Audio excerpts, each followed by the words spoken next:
It's Broadway Comedy Club Radio, the only podcast that's also a comedy club, with your clearly above average hosts, Al Martin and Clayton Fletcher. Hello, everybody. It's Al Martin here from sunny South Florida, getting ready and gearing up to get back up to New York City to open my clubs and get things operating and really moving forward. But anyway, down here in Florida, enjoying the last of the beautiful weather till I head north. And Clayton will not be with us today. He's involved in very serious meetings, and he's going to be out of commission today. Actually, the school is closed where his daughter goes to, and he has to do homeschooling with her. And that is a job in itself. But we're here today with our producer, Jay Frank, and a very special guest. I've known this guy now probably since the early 1990s, when he booked me on a show that he was the talent booker on.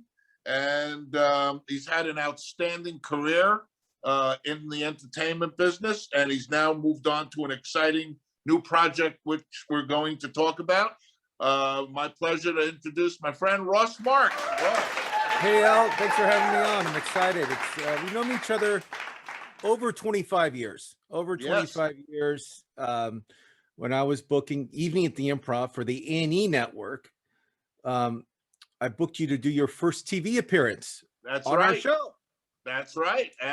And you also booked me. You were the booker at the time, and Steve Sharipper, I think, was running the room. But Steve Sharipper of the Soprano fame, and now of Blue Bloods, was our was like our manager / door guy at the Riviera Hotel in Vegas. And I booked you to go to Vegas for a week to do 21 he shows. Scared the crap out of me when I got out there, man. He was an imposing character. He wore the tuxedo. He talked the Italian talk. He made sure the comics didn't go over the time. If you did, he would call you over. Hey, Al, I want to talk to you. Now, you like your job? Now, he talks that whole Italian talk, but somebody told me he's half Jewish. Did you know I didn't that? know that. Yeah, could be. It could be. I don't know. Someone had mentioned that to me. Now, so from there, you went on to an incredible career. I didn't even know this. You were in a couple of movies, right? I was in a movie called Grandma's Boy that Adam Sandler produced. He asked me to come on and play a guy that's getting married in the movie. So I had to wear a tuxedo, and it was a fun time. But Grandma's Boy also was in Mambo Cafe. Which one? Mambo Cafe. I wasn't in that movie. I produced that movie. I've back in the day, but I was never in it. But I've been in a bunch of TV shows and stuff. You know that. Yeah. Actually, Last Comic Standing, right? You were one of the judges. The first 3 seasons of Last Comic Standing, which you helped me the first every season. I always called you and said, "Hey, Al, I'm looking for young comics who want to be on TV." Because a lot of comics don't want to do the show. And you turned me on to a lot of great people. Why didn't they want to do the show? They thought they were above it, because it was like right when the reality craze was just starting, and they said, "I'm not going to go on a TV show." They were worried about being rejected. If Right. they were on the show and they weren't good enough to move forward, they thought that would hurt their career. You know what I mean? So Right. I mean, like Jeff Dunham was on one of the seasons, and it didn't hurt his career at all. I didn't really pass him. The network did. But long story short, I mean, a lot of comics came on and auditioned, and they had huge careers afterwards. And comics that made the show have huge careers also. But the first 3 seasons, I was the on camera and off camera, executive for the show.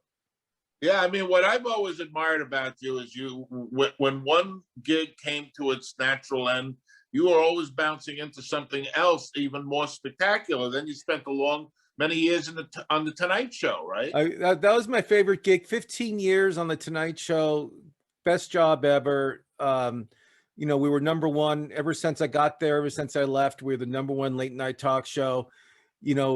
I mean, you remember the show, Al. I mean, it was a great run. And then after Wow. that, I did Chelsea lately until she got fired from Comcast.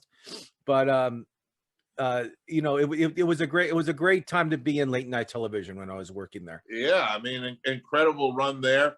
And I just noticed this looking up your background a little bit, but too bad Clayton wasn't here because your Celebrity Poker Showdown, you did some stuff with that too. Yeah, that was I mean, that was just, I mean, that was like, I think I did that job for like 4 or 5 months, but that was fun. I think I took that off my resume even. But I did a lot of shows. When I first got into show business, I graduated college, and my fraternity brother had an idea for a golf tournament with Michael Jordan. So we contacted his people. We didn't know him. We just contacted him, told him we wanted to do a celebrity golf tournament with him. He said yes. We produced it in La Costa, California, which you've been to.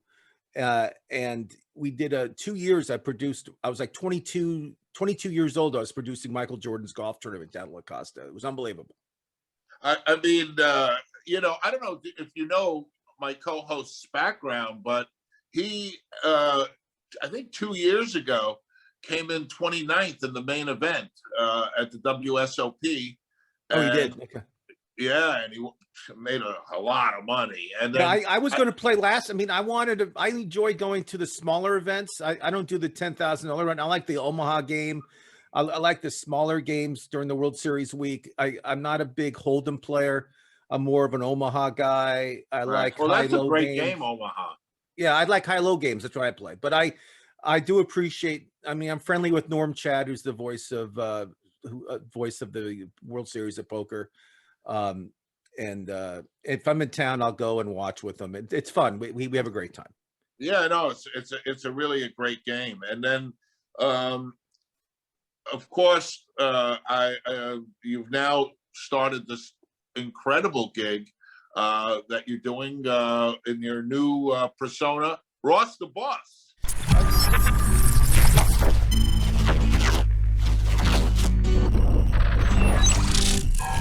Hi, everybody. I'm Ross the Boss. And my first guest today, you might know him from SNL. That's Saturday Night Live and show business. Also, one of my favorite shows, Weeds. And right now you can watch him on YouTube on Hiking with Kevin. Let's welcome the very funny Kevin Nealon. Kevin, welcome to The Hub. Saturday Night Live, Weeds, Hiking with Kevin on YouTube. I started during the pandemic. I was still producing. I was doing a show for Nat Geo called Running Wild with Bear Grylls, and I was doing that, but I didn't go to the office anymore. No one went to the office, so I was kind of bored, and I got together with a few technical guys, and my co-host of the show is Dr. Dan Ratner, and we have a few other people that we do shows with. But long story short, we started this fantasy sports network, and basically, if you like fantasy sports, you got to join our network, and it's called MFSN. It's on YouTube. We have shows, we have original shows all the time. I just interviewed Tim Raines, Hall of Fame baseball player. I interviewed Kenny Lofton recently. We're doing huge interviews. In the past, we had Howie Mandel on, Kevin Nealon, Alonzo Bowden. We had, I have a lot of comics on, Jim Norton, Carrot Top. I have a lot of people on to talk sports, which is a great outlet. And a quick story, because I want people to watch this, is like, I didn't know Kevin Nealon, who talked about sports on my show, moved to Los Angeles not to become a comic. He wanted to try out for the USFL Los Angeles team, LA Express, to be a field goal kicker, which is incredible. I mean, he wanted to. That was the same league that Trump had a team in, right? Trump had the Generals. Herschel Walker played. Doug Flutie played. Herschel Walker. Steve Young played in the league. Good memory, Al. I'm impressed. But again, I mean, Kevin Nealon. Then he got a job at the Improv working as a bartender with Les Moonves. And that's how he got that's how he got into show business, basically. It's amazing how all these guys started, like Les Moonves, Messina. They all started like as bartenders, or Lucian Hold of the comic strip, may rest in peace. He was a carpenter over there. And Jimmy Miller, who manages Will Ferrell and used to manage Jim Carrey and produces a bunch of movies. I mean, Jimmy Miller was the booker for the Comedy Magic Club, and Wow. he just attached himself to Jim Carrey, and the rest is history. I mean, he has You talk about boredom during this whole pandemic. It hit me too. I mean, all of a sudden, I'm doing weird stuff like handicapping the day at the races on YouTube or Facebook Live, or the Fat Food Review, which of course I love that show. You're our West Coast correspondent. I love anything to do with food, and you giving your reviews on different places around the country. It was unbelievable. I would love to take that concept maybe later and try to sell it somewhere, because I really think you have something there.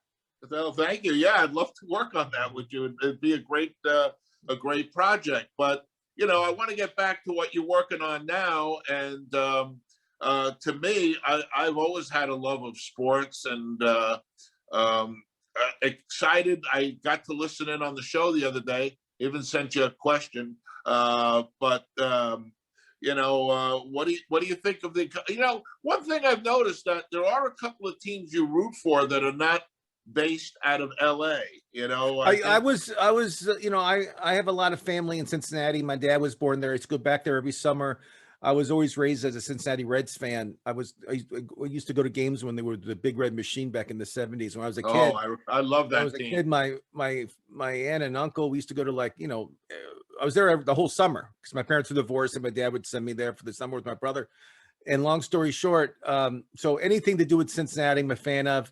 I'm not a big Dodger fan. I know they won the World Series. I actually went to the World Series and saw the Dodgers in Dallas to win this year against the Tampa Bay Devil Rays. I saw them win the World Series, which was a very exciting event because there was probably 20% of the audience was there. It was not even close to being sold out. Right. And the cool thing about that was the owner of the Texas Rangers, Neil Lieberman, is a friend of mine. He called me 2 days before the game and said, "Ross, you can use my suite. I'm not using it. Do you want to come and watch the game?" And I said, "Absolutely." So I bought an airline ticket, and my friend Tony Todd, who does a show on my network, MFSN, who we do a baseball show with, we went and sat in his box for the Game 6 of the World Series. It was unbelievable. We had the greatest time. You mentioned that Big Red Machine team. What a team that was. I mean, that was just like... Oh, that's gone if it's fair. Hit the screen for a home run. Johnny Bench has just put the Reds out in front 3-1. And Figueroa got that ball where I thought was a good spot, up and in. A monster team. If I remember, it was Johnny Bench behind the plate. Okay. Perez at first. Good. Was it Rose at second? No, Morgan. No, Joe Morgan, God rest his soul, was the second baseman. Right. Concepcion at shortstop. Dave Concepcion, who should be in the Hall of Fame, but isn't. And then you said Pete Rose is at third. That's our third baseman, all-time hit leader. I think he's the GOAT. Left field was George Foster. Right. Who had 52 home runs in 1977. He had a couple of 50 home run seasons, right? 52 home runs in 1977. And then he played for your Mets. He played for the Mets. He played. And then he tanked after he played for the Mets. He had some injuries, but he had some great years. And then center field, we had Cesar Geronimo, who probably was the best arm in baseball. And he batted 300, batting 8th in our lineup, which is unbelievable. And then our right fielder is Ken Griffey, not junior, Ken Griffey Sr., right. Who was an unbelievable hitter. And then our pitcher was like Don Gulick, Jack Billingham, Gary Nolan. We had unbelievable Gulick was a really great left-hander, right? If I remember correctly. Gary Nolan, Jack Billingham. I mean, we had some great pitchers. And then Don Gulick, he was traded to the Yankees after the Big Red Machine, I remember. Yeah, that was part of Steinbrenner's spending years where he was just picking up all these great names. Now, do you know the story with Ken Griffey and George Steinbrenner? Yeah, was that the story about Ken Griffey Jr.? Right. Was in the locker room and Steinbrenner told him to leave. Right. So when he became Griffey a free agent, Yeah, and Griffey Jr. said, he said, the only team I want to play for is the New York Yankees because of Steinbrenner. Right. Yeah. But, that was a little bit of a shock to him at the time when Steinbrenner told him to get the hell out, I mean, it was. I mean, yeah. I mean, to tell a young kid, I mean, he's a young kid. He's in the locker room. I think he was like 11 or 12 years old. And to tell a kid that age to get out of his dad's business is basically not good for him. And then later the kid became, I think Griffey's probably top 10 player of all time. I mean, he's unbelievable. I mean, if he didn't get hurt, he would be the all-time home run hitter, just so you know. I think, I agree with you. And, one of those all-time greats, another one of them that he unfortunately recently passed away, but I thought because he got sandwiched in the era of Mantle and Mays, you didn't really hear a lot about him, but it was Hank Aaron. Hank Aaron was unbelievable. And what I did not know about him is he didn't go to high school. He wasn't even like drafted. He was playing in some league in like Alabama where they found him. And I saw the coach's scouting report on him. Somebody found it. And it was like, he didn't like have like all these great remarks. I mean, they signed him to a minor league contract, but in the power place, they didn't really place him that high. He was a home run king. I mean, he did not fare well with the scouts, which is crazy. But Hank Aaron, I mean, he gets he's very quiet, doesn't get any press, but if you look at his stats, they're unbelievable. I mean, I remember iconic. The night he broke the record and hit his record-breaking home run. I think it was against Al Downing. Al Downing in Atlanta, and I think, were you one of the guys that ran on the field and patted him on the back? I think that was you. Al Martin doesn't run anywhere. Oh, okay. Especially after I've had one of those meals on the Fat Food Review. But you're right. It was Al Downing. It was an iconic moment.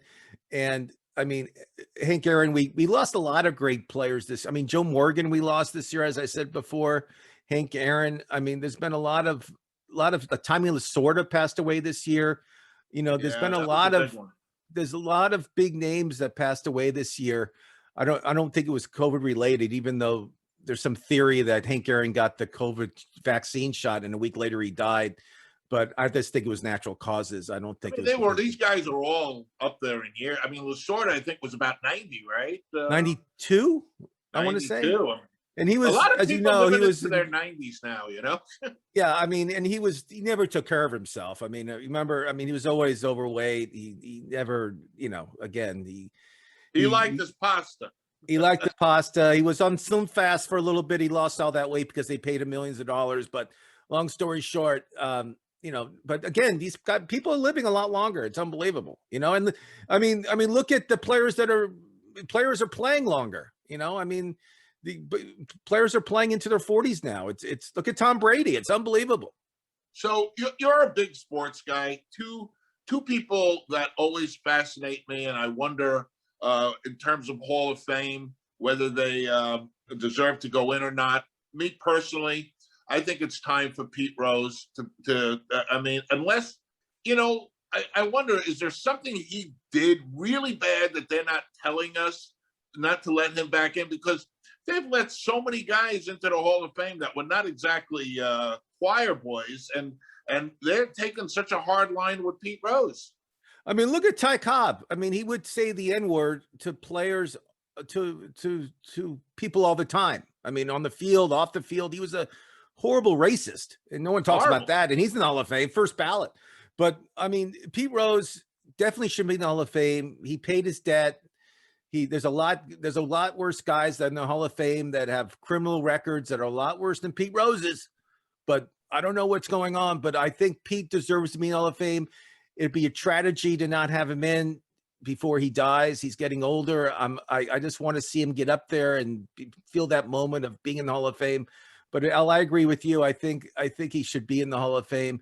And absolutely. I mean, it's a mess, the Hall of Fame, just because none of these writers want to let any of these steroid guys in that tested positive back in the 90s. You know, they don't want McGuire. They don't want Bonds. They don't want Clemens. They don't want any of these players in the Hall of Fame, which I think, if you want to know the truth about baseball, in the 90s and late 80s, everybody, pitchers included, were all on steroids, except a few select, like Ken Griffey Jr. never did it. But there were most of the guys were on it. I mean, and again, it wasn't illegal to be on steroids back then. It wasn't Right. like So the rules. So the point. So I have to ask the question: if it wasn't illegal back then, why are they taking such a hard stand? Like there are some guys that I just feel for sure were helped by the steroids. I think Sammy Sosa is one that comes to mind. Maybe McGuire. But a guy like Bobby Bonds and Clemens, these guys were unbelievable performers before steroids. You know, you got to remember, when you take steroids, it's not a magic pill with all of a sudden you're strong and ready to hit the ball 500 feet. It doesn't work that way. If it was, I'd be taking steroids. But you got to work out like a maniac. It makes you so your muscles recoup a lot quicker compared to like if you don't take steroids. So you can go work out at the gym, and the next day you can work out again, the same muscles, and they'll get bigger and bigger instead of resting a day. So steroids helped you in that way, yes, but it doesn't help you watch you hit the ball. I mean, to hit a baseball is the hardest thing in sports. And yes, these guys absolutely. had to do that. And I just don't think, I mean, Roger Clemens lived in the weight room. I mean, he would go and do squats and all these power exercises. That's why he pitched so long. His back was so strong and his body was so strong. He could pitch in the high 90s until he was like in his late 30s. He dominated. And I feel a good test is coming up. Alex Rodriguez, who's dating a J-Lo, who's on ESPN every Sunday for baseball. He's one of the announcers, and he's doing interviews. He's being social. He's out there. He was caught, I think, twice for steroids, and he even admitted he did it. And I want to see if he gets in the Hall of Fame. That's the big test. If they let him in, they should let everybody in. Oh yeah, at that point, yeah, and that's the problem. You know, I think that's the reason why he's sort of become an ambassador and doing 100%. I mean, when he played, I tried to book him on the Tonight Show. No, I don't do interviews. I don't like doing late night television. Of course, he did Letterman once, and he was a horrible guest. But long story short, he didn't do anything, and all the reporters hated him. He was the most obnoxious person. I went to a wedding. I'll tell you this quick story. I went to a wedding in Florida, and I want to say that it was a baseball player that played for the Yankees, and he married an actress. And I want to say, I'm not saying who it is, but he was with Cameron Diaz at the wedding, A-Rod, and they got in the biggest fight I've ever seen somebody get into at a wedding. Not physical, just yelling and screaming. After the wedding, I thought Ross the Boss almost jumped in and had to break it up, just so you know. But he's not known as a nice guy, this guy. He's not the sweet guy you see on TV. No, and so you mentioned really a key thing, and that is that none of the reporters really liked him, but they're the guys eventually they're going to have to vote on him, right, for the Hall of Fame. Yes, you're 1,000% right.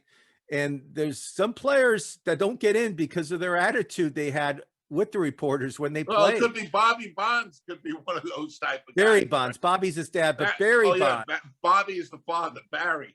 I like the reference though, but Barry is the same way, but he's the all-time home run hitter, all-time on the Hall of Fame. I mean, you know, guys like that, I think would have been great no matter what. You know what? As unlikable sometimes as A-Rod was, A-Rod's weird. He's unlikable, but a lot of times he tries to put on a perception or persona that he's such a nice guy, but not really, you know. And you're right. He's going to be an interesting case because talent-wise, I think got him, Bonds, and Clemens all could have made the Hall of Fame without the steroids. I mean, again, Barry Bonds, really quick story. I was at Arizona State. I was a freshman. He just got drafted by the Pirates. And so I was there. I was trying to be a walk-on in baseball. So I was with him like every day for like 2 months. He was trying to get in shape before he reported to camp. Long story short, he would hit the ball over the street, which was It was Scottsdale Road. He would hit over Scottsdale Road like 500 plus feet shots when he was this was like he was like 21 years old. I mean, he was, and he didn't know what steroids were, but naturally, this guy was just an unbelievable baseball player. I mean, if he steroids or not, he would have been a Hall of Famer. Yeah, exactly. So now you're involved in this new project, the fantasy Sports Network, MFSN. It's on YouTube. You can look it up. I'm having a great time. We do everything from baseball, football, basketball, even hockey, Al. And I even do. I'm going to do a horse racing show with you to preview the Kentucky Derby. We're talking. Yes. We'll do that together. I'd love that.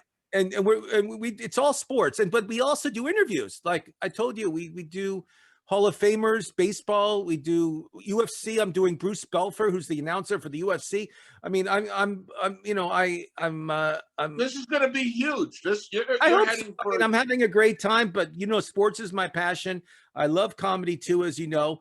But really quick with comedy, I want to ask you about this. This is a question for Ross the Boss, asking Al Martin, who's been in the comedy business just as long as I have, and I want to see what your take is. I feel comics now are pigeonholed and they can't go up there and talk about everything they want to talk about. I feel that now with all the stuff that's going on, the cancel society, and I'll probably get in trouble for this, but I don't really care. Ross Boss doesn't care. I've been around. I've seen comedy since I was a little kid. I know all these comics. And I just feel comedy now is very watered down. I don't think it's the same anymore. When you and I were in our prime, when you had the New York Comedy Club back in the day, you had every great comic performing there. I was working at the Improv. It was unbelievable. But now I just feel it's not the same. What's your take on it? Listen, I agree. I had a situation before the pandemic hit where I'm at the showroom exit. When the show ends, a customer comes over to me and she says, I liked everybody on the show, but I didn't like that third comic, and then I said to her, you liked everybody else? She goes, yeah. I go, well, I've had 3 audience members come over to me who said they loved that comic, but didn't like somebody else. There's no way to keep everybody happy. And 200 people in an audience, there's no way. I mean, when I was at the Improv, I used to book Adam Sandler, and Adam used to walk the audience once in a while because he was so neurotic and weird on stage, and the older people didn't get his humor. It was all for the college kids and for the guys in their 20s or girls in their 20s. But Adam Sandler. I have acts that would walk audiences that are huge stars right now, and people would complain to us, and I would just, in my mind, I would say these people are going to be huge stars, and I have to book them. Right. Absolutely. I agree. The one thing that should be canceled is cancel culture. Get it out of here. It's horrible. It's a cancer on our, forget on comedy, on our whole society. Nobody can say anything anymore without some lynch mob going there. Oh, now I'll get in trouble for using the word lynch. But can you imagine guys like Rich Voss and people like that went on stage and told the truth, what's going on? And half these guys like Bobby Slayton, they can't do their acts anymore. The pit bull of comedy can't do his act. And he's a great comedian. How about Gilbert Gottfried's another one? How about Don Rickles? He I guess he had a pass at the time, but God rest he his was soul so too, old. But I don't think he would have lasted if he was still alive. There's no way he could do his act. No. I remember sitting and watching a show of his, and it was a great show. But both those acts, Don Rickles was the closer, and his opening act was Joan Rivers. And oh my God! Wow. Neither of them would be able to get over on society today. No, I wanted to ask you just about that because you're still heavily in the comedy business more than me. And I just feel it's not the same anymore. I feel people don't care about late night TV. I feel they care about their YouTube channel more than putting a setup on let's say the Tonight Show, or I don't think any of the other shows even book comics anymore. I haven't seen a comic on Kimmel in months. I've never seen a comic on Colbert. Have you?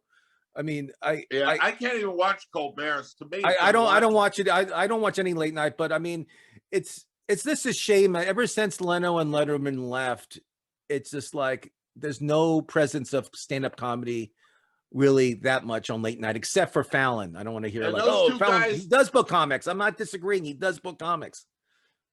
Yeah, I mean, Leno and Letterman were stand-up comics successfully, so they had it in their heart, you know, and it's something that was big to them. But you're right, you know, and Jimmy Fallon has done some stand-up, so you know, he continues that tradition. But the rest of the guys, you know, you're right, they couldn't care less if they had. No, and it's a whole different world now, as you know, and especially with social media and everything else. And people can go to your club. If you have a comic on stage and he's talking about something that's not PC, people can film it on their phone and put it on the internet the next day. You know, I mean, it's a crazy society right now. It's not. Yeah, it's got to slow down a little bit. The society's got to slow down. Yeah, I mean, Dave Chappelle, when he performs in clubs, he makes people leave their phones out in the lobby. He won't allow cell phones in the club anymore. Yeah, it's ridiculous, Ross, with the cancel culture and so many good comedians are now, they actually sometimes call me up and say, Al, can I say this? Can I say that? And quite Do they honestly, really? Do they really call you and do?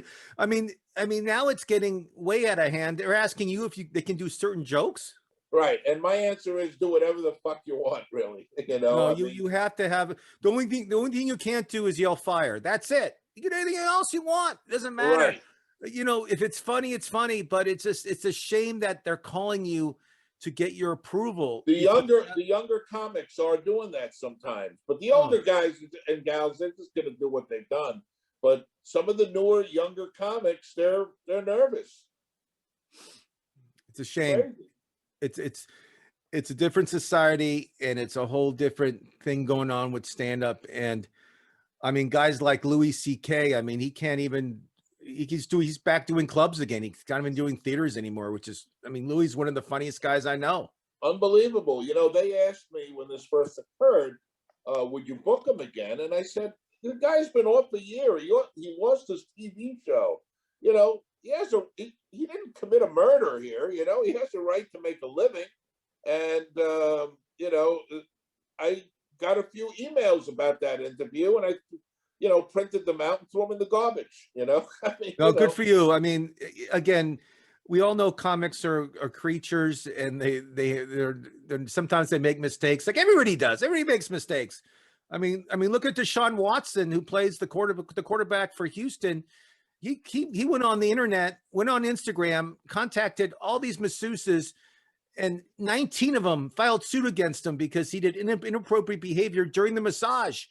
You know, and it's like, you know, all these guys make mistakes, and they're all human. You know, they're no perfect. I'm not perfect. As much as I think I am, I'm not perfect, Al. I know I'm not perfect, that's for sure. You know, but, you know, also, Ross, there's a big difference in behavior that people exhibited 30 years ago or 40 years ago and today. And because someone said something 30 years ago, you know, you can't, like, for instance, I'll give you a perfect example. Take Don Rickles. You know, when Don Rickles was a young man in the 1940s and he was at war, we were at war with Japan. And it was common for Americans to use the word Japs, you know, calling them Japanese, Japs. But if some young person today saw an old thing of Don Rickles, they would probably try to have him cancel culture because he used the word Japs, you know, which they were our enemy 50 years ago. Al, I had an interview with Kenny Lofton. It's going to air on next Wednesday on my network. You should watch it. It was great. I actually have his picture right behind me. But long story short, I asked him, I said, Kenny, there's all this controversy about the Indians and the Indians' name. He played for the Indians for 13 seasons. He's in the Hall of Fame for the Indians. And he said, Ross, he said, do we use the word cowboys? I said, yeah. I said, cowboys and Indians are like the same word. Saying the word Indians isn't a bad word to say. It's like, and I said, listen, if they called the Brooklyn Nets the Brooklyn Jews, I'd be flabbergasted. I think that'd be great. I think that'd be because Did you see a team with hostages? That'd be great. I would love to have the Brooklyn Jews. There's nothing bad about calling a team the Indians.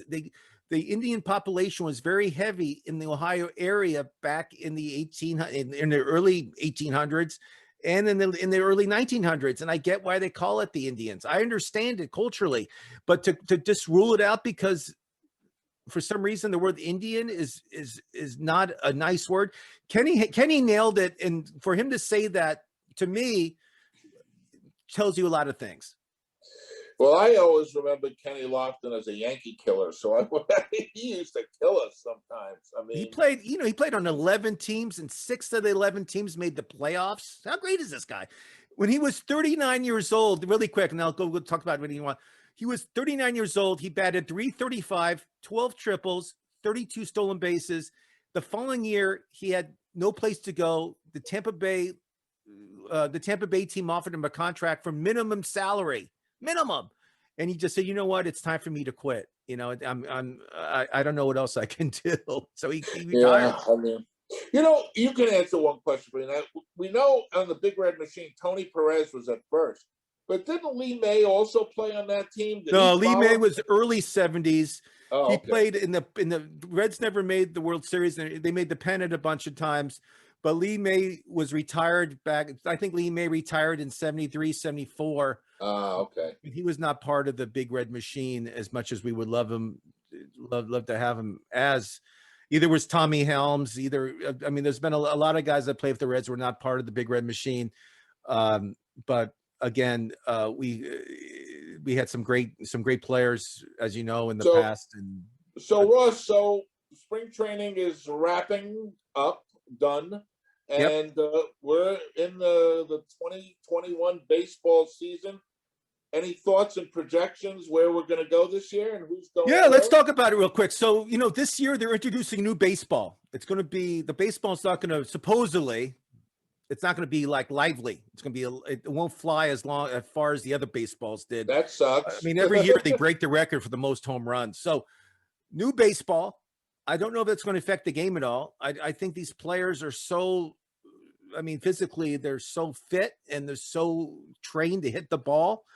I feel that, yes, it's going to affect a little bit, but I feel that we'll still see a lot of high scoring games. It's going to be, these players are unbelievable. But any projections? Let's talk about the American League. Let's go to the East. Yes. I think your Yankees have the best team on paper. The problem with your Yankees is it's health. Stanton has to stay healthy. The Judge has to stay healthy. You got Kluber, a new starter for you guys, has to stay healthy. You guys hired this new great trainer to be part of your staff. He's like unbelievable. This guy, I forgot his name, but he's great. So hopefully that's an important position with the Yankees. Trainer. Yeah, so I like the Yankees in the Central. The White Sox are the talk of the Central. They have 5 Cubans that start on that team. 5 Cuban national players start on that team. Wow. They have a great pitching staff. They have a great all-around team. And look who they hired as their coach. They hired La Russa. Tony La Russa is their manager, and he's like 76 years old. It's unbelievable. I mean, talking about age. Unbelievable. Tony La Russa was the Cardinals manager, wasn't he, for years? Cardinals manager. You're 100% right. I think he was also during the McGuire years. I mean, La Russa is unbelievable, but to hire this guy, I mean, I got a hint at the White Sox. They're bringing in, they're really trying for the World Series. So we'll go with the White Sox. In the West, I love the Angels. I'm wearing the shirt. I feel the Houston's their big competition this year. We'll see what happens, but I think the Angels, young players, they have a lot of studs. They have a player that's going to be pitching and hitting as DH, really?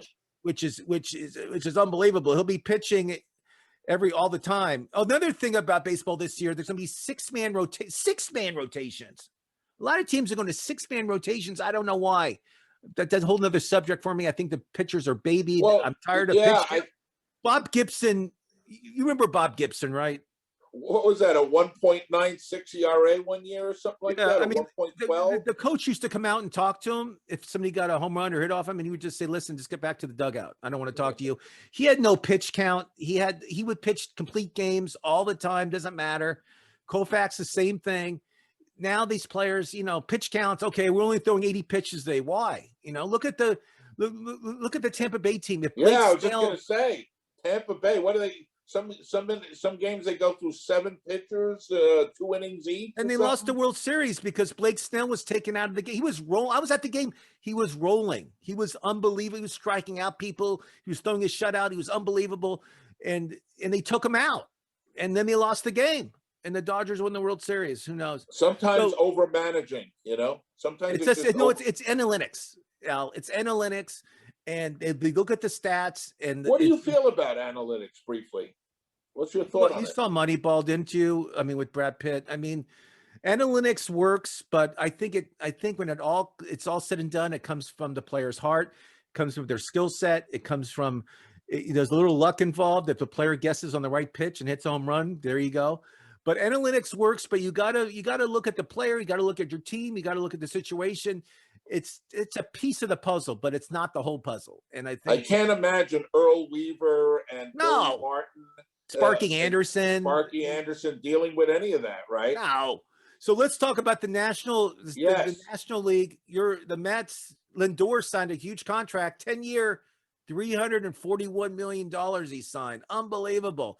I heard that for a hot dog and a beer at Citi Field is going to be $120. That's what I heard. I don't know if it's true, but because they're playing these crazy salaries, they got to recoup it somewhere.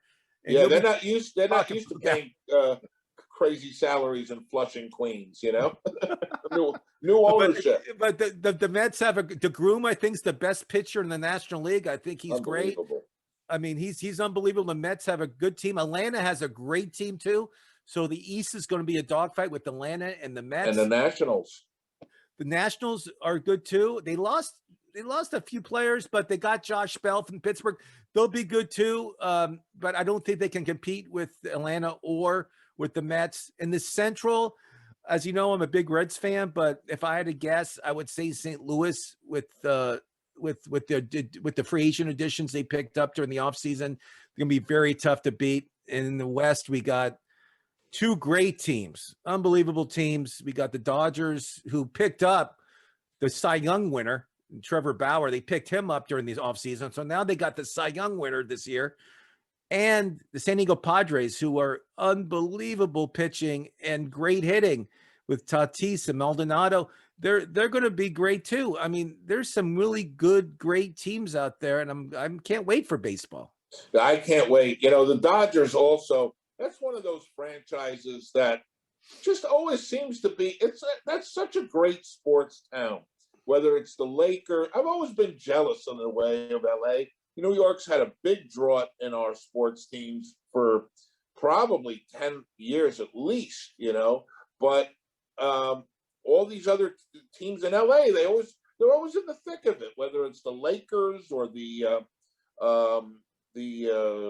Dodgers. Now, I don't think you're a Lakers fan. I think I'm more of a Clipper guy, but I like the Lakers back in Showtime back in the 80s. I my dad used to take me to the games, and I used to go to a lot of Laker games back then. But I'm more of a Clipper guy now. But I'm not a huge fan of LeBron and the Lakers right now. But that's a whole nother story. But the Lakers are unbelievable. Great franchise. Jeannie Buss does a great job. That's a great family. Knows how to put the team together. But the Lakers have been losing. They got destroyed, recently by Milwaukee. I mean, they've been losing a lot of games at home. But again, they're minus some of their stars. So, but I think when playoffs start, the Lakers are going to be really good.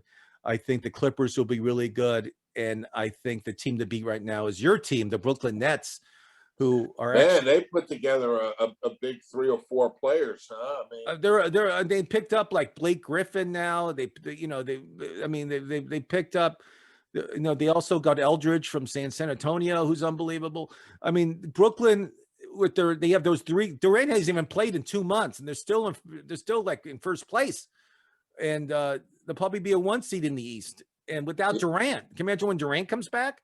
But your Brooklyn Nets are a great team. I love the owner. I love Steve Nash. I love what that whole franchise has done in the past 2 or 3 years. It shows you that you can be a joke of the NBA for many years, but if you have the right owner and the right coach and the right GM, you can be a winner. I'll tell you, I'm extremely excited about it.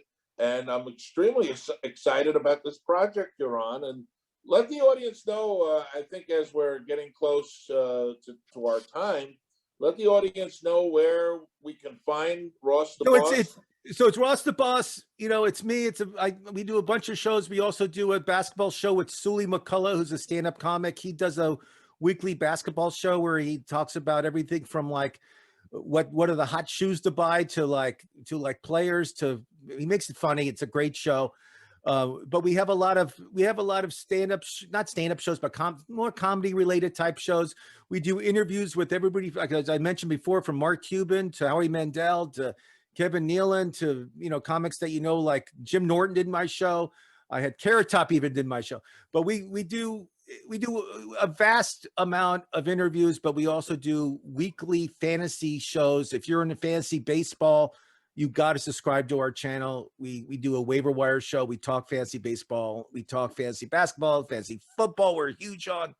And what about handicapper for sports handicapping? The weird thing about that is, and I'll be honest with you, YouTube does not promote gambling. So if I talk about betting, which I do my picks, but I don't say betting. I just say my picks. Right. They'll like, they won't promote your YouTube. They won't promote it that. They won't promote it that much. So I don't really do a handicapping type situation, but I do give we did and I don't know if you're watching the NCAA. I love NCAA basketball season. March Madness is my favorite. We did a March Madness special that did great. I took Baylor. I'm not quite sure if they're going to win or not. We'll see what happens. But long story short, we just don't say the word bet. That's the key thing. We say this is my pick. Gotcha. But we are going to do a horse handicap show. We are going to talk about Derby Day. We'll talk about, as you know, Derby Day. It's just not the Kentucky Derby. There's some great races inside the whole card that day, which we'll analyze. We'll talk about. And if you want to, you should subscribe to it, because we'll do it. We're doing a lot more shows, and it's MFSN, and it's on YouTube, and it's fun. It's easy. And you can also go to our social medias, and you can follow us there too. Yeah, I think, folks, you really got to follow the show.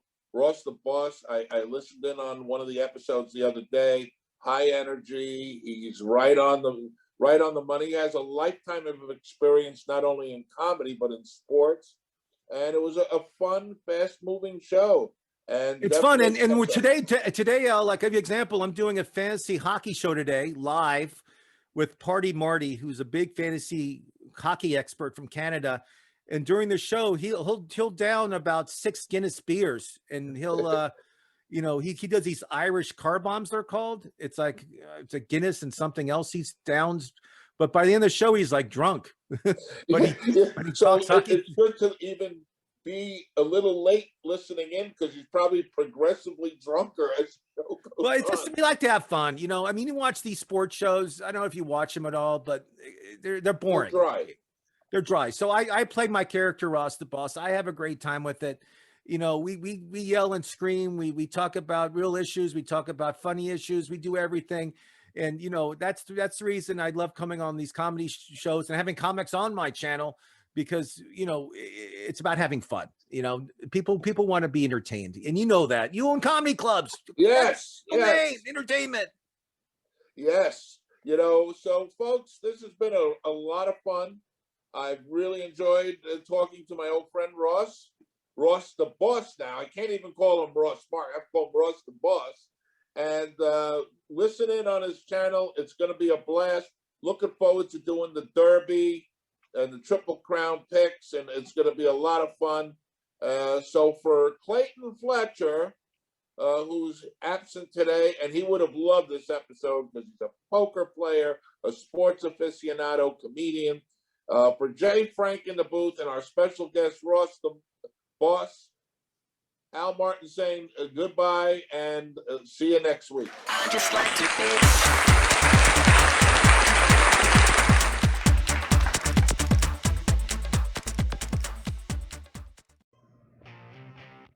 Hi, Al Martin here. owner of the Broadway Comedy Club and Greenwich Village Comedy Club in New York City. And I just authored a great book on stand-up comedy and my 30-year journey called Did It on a Dare, How I Built a Comedy Empire in 30 Short Years. So if you want an interesting story on the comedy scene in the 90s and early 2000s up until the present, if you're an aspiring comic and want to learn about some of my golden rules of comedy from a comedy club owner, this is the book for you. It's available on Amazon, and just go to Amazon, click Al Martin, and it'll take you right to my page. It's available on audio and Kindle as well as paperback. Thank you.